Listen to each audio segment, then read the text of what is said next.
Bienvenue dans l'atelier Unimax. Vous connaissez sûrement cet établi de la vidéo précédente, même si vous ne le reconnaissez.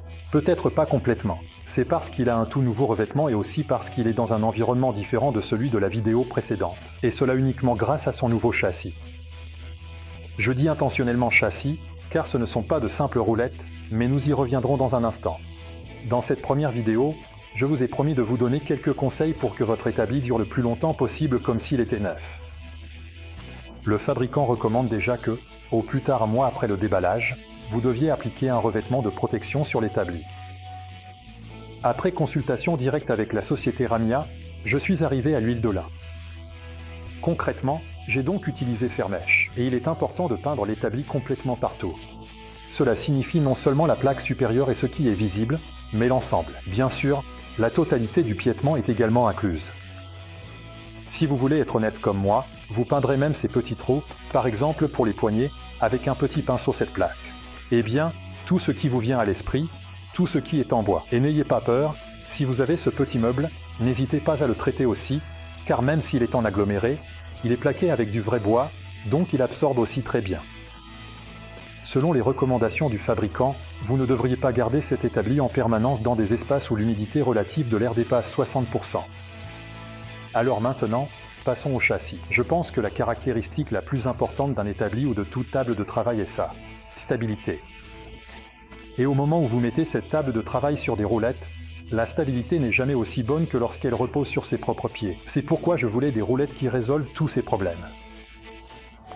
Il y a aussi une autre astuce.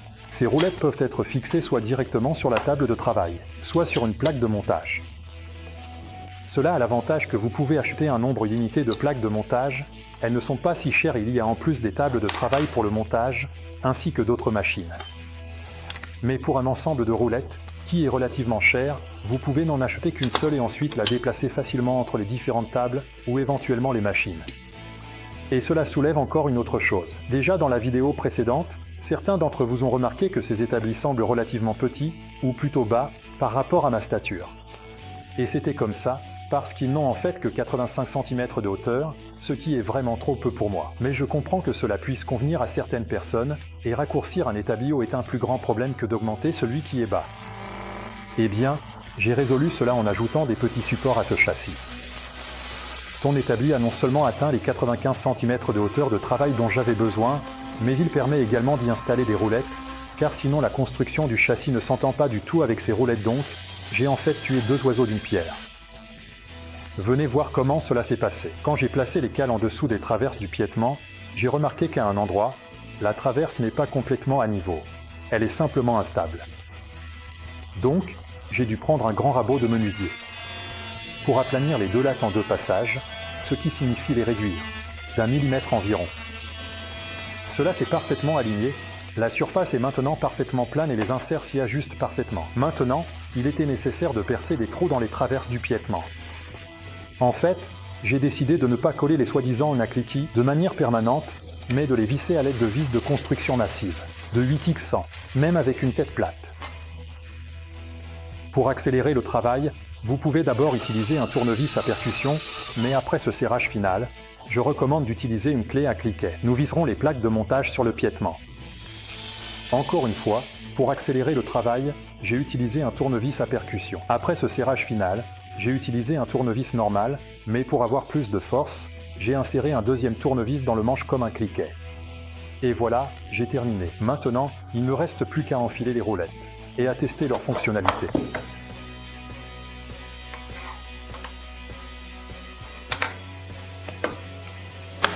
Tout fonctionne comme il se doit. Super. Donc, nous pouvons mettre ce support avec les roulettes au sol.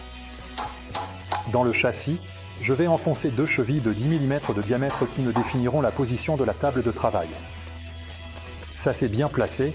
Ensuite, je vais juste le fixer par en dessous avec 4 vis et c'est fait. Super, allons essayer ça. Au moment où vous desserrez réellement cette roulette, elle reste en l'air et l'établi repose sur sa propre jambe avec tout son poids, donc il est vraiment stable. Et inversement, lorsque vous souhaitez déplacer l'établi, vous appuyez sur ce levier.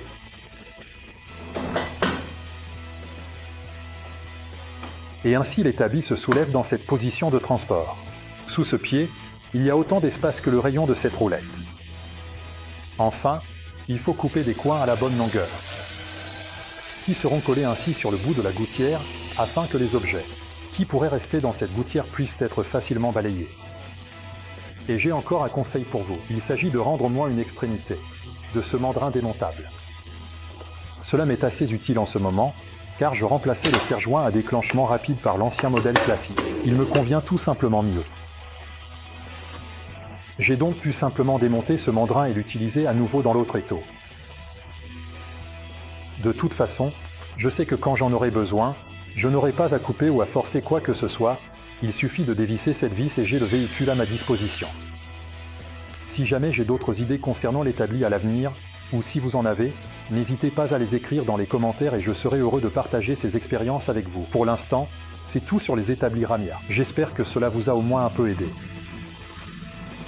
Vous trouverez des liens vers tous les produits comme d'habitude dans la description sous la vidéo. Merci d'avoir regardé, prenez soin de vous et à bientôt dans l'atelier Unimax.